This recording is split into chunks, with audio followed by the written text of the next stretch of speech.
আজকে সকালে ঘুম থেকে উঠেই মন চাইলো একটু স্পেশাল কিছু খাই। তো ঘরে যা ছিল তা দিয়ে আমি ভাবলাম আজকে সকালে একটু ভালো মন্দ খাওয়া যাক। আমি চাইনিজ আইটেম রান্না করব। Fried rice, chicken fry, capsicum আর চিকেন দিয়ে চাইনিজের আরেকটি রেসিপি। আমি 2 চুলায় ঝটপট রান্না বসিয়ে দিয়েছি, কিন্তু আগে সব কেটে বেছে ধুয়ে নিয়েছি আর চিকেন একটু মাখিয়ে ম্যারিনেট করে রেখে দিয়েছিলাম। তারপর আমি একে একে সব বানিয়ে নিচ্ছি। আমার ছেলে মেয়ে ফ্রাইড রাইসের অনেক বড় ভক্ত। ফ্রাইড রাইস খেতে তারা ভীষণ পছন্দ করে, কিন্তু এটা একটু ঝামেলার রান্না দেখে আমি সচরাচর করি না। আজকে সকালে হঠাৎ মনে হলো করেই ফেলি, ঘরে যা আছে তাই দিব, সমস্যা কী। আমরা গৃহিণীরা তো মানিয়ে গুছিয়ে রাঁধতে পারি, ঘরে যা থাকে তা দিয়েই কোনো না কোনো আইটেম অবশ্যই বানিয়ে ফেলি।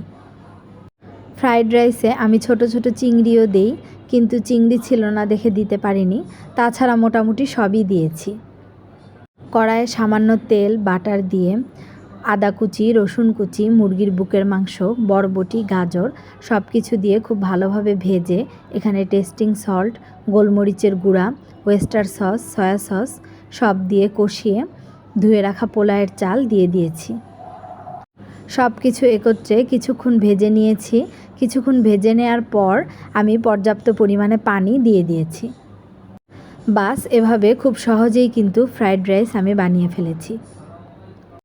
আর খেতে কী যে বলবো, অসম্ভব মজা হয়েছিল।